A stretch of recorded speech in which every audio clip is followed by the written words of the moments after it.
whatever. There's so many excuses. But the real devotee doesn't listen to those excuses that his mind is making. He says, oh, these thoughts are just coming from this material mind. This is just Maya. If I follow this, am I going to benefit? No.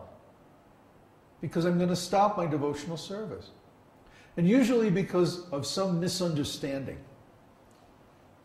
It almost always traces back to the person has a misunderstanding that they don't clear up. They have a misunderstood term or a misunderstood relationship. And because they don't find the actual cause or the actual meaning of that term or that relationship, they give up. I've seen this happen literally thousands of times with my own godbrothers. They didn't understand really the dynamics of what was going on. They were taking Krishna consciousness or the esoteric teaching as an ordinary religion, something external to themselves, and identifying with it as an external thing. Oh, I'm a Hare Krishna. I belong to ISKCON, or I belong to this temple or that temple. And then if something disturbs that relationship, then they think, well, then I'm not a devotee anymore. No. No, you're always a devotee. Everyone is always a devotee, eternally. Everyone is related to the Supreme Personality of Godhead eternally. The problem is, they did not make that relationship, they did not internalize that relationship. Their service relationship was there, but it was external. There's something I do with my body. They didn't take this into their heart of hearts and say, this is who I really am. This is my spiritual identity. They missed that part. They thought that being a devotee has to do with belonging to a certain group or doing certain activities with their body. But no, those are just external. It really has to do with who you think you are. What is your identity? What is your consciousness? And by feeling the consciousness, almost everything we do is predicated on our sense of identity. So if our identity depends on something external, then it can easily be disturbed. But if our identity is internal, if it's only dependent on our consciousness or our intention, then nobody can mess with that. Nobody can change that. And that's actually the way it is. So, our consciousness is eternal because consciousness is a quality of the spirit soul. When the spirit soul leaves the body at the time of death, consciousness, personality, individuality, everything, all of those subtle qualities of the soul disappear at the same time. Therefore, consciousness, because it can't be measured by any physical device or instrument, there's no physical experiment you can do to prove the existence of consciousness. It's only subjectively visible. You can't objectively observe consciousness. So consciousness is transcendental like the living entity. We have to have a category of transcendental existence in our ontology. Because God is transcendental, the soul is transcendental, consciousness, personality, individuality, desire, so many things. It can't be measured by any physical process. Only their indirect symptoms can be measured. If my body is still moving around and I'm still talking, then my living entity is still here. Very indirect. Very indirect. If you've ever seen anybody leave their body, the process is very subtle.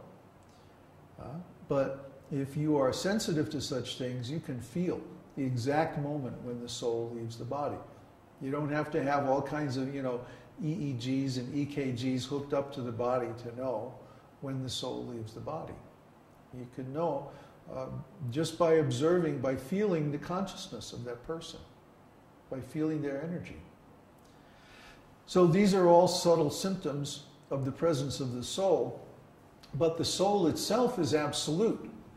The soul exists eternally along with Krishna. and can never be destroyed. That's the first thing that Krishna teaches Arjuna in Bhagavad Gita. Arjuna, why are you lamenting? A wise man doesn't lament. Only an ignorant fool laments, because the ignorant fool doesn't know that he is eternal and indestructible. So even if you blow it in this lifetime, you get another chance. There's no reason to lament, Arjuna. That's the first thing. So when we realize that first thing, everything else depends on that realization. But that's the first. That's the beginning. And then from there we gradually realize our service relationship with the Lord. That's the progression of devotional service. Do we have any more questions? Comments. A comment? When we are happy, we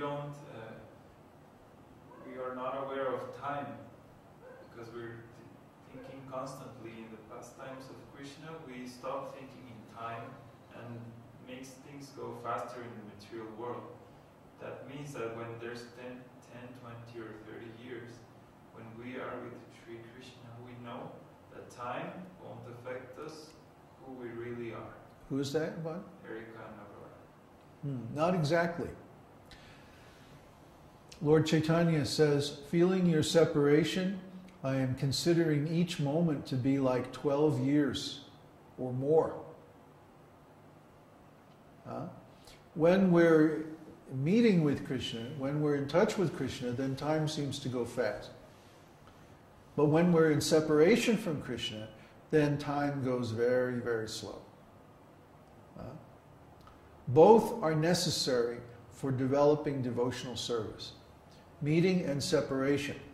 That's why one of the names of Krishna is Madan Mohan. Madana means meeting or beautiful. Madana, the English word Madana, comes from the name of Krishna. Madan means to meet the Lord. And Mohan means to be separated from the Lord. When we're separated from the Lord, we're suffering. But that suffering is bitter and sweet at the same time, because the suffering is in relationship to the Lord. So actually everyone in this material world is suffering because of separation from God. That is the original cause of all suffering. But most people don't realize it. Again, they objectify and identify and project the cause of their suffering on other people. Oh, I'm suffering because you're doing this to me, or you did that to me, or you took this away from me, or you called me a bad name.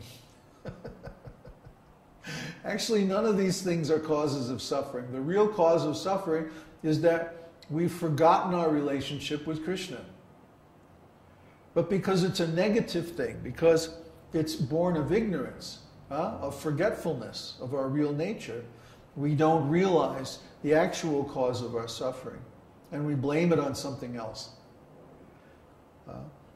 So let's say I'm suffering because I have a thorn in my toe.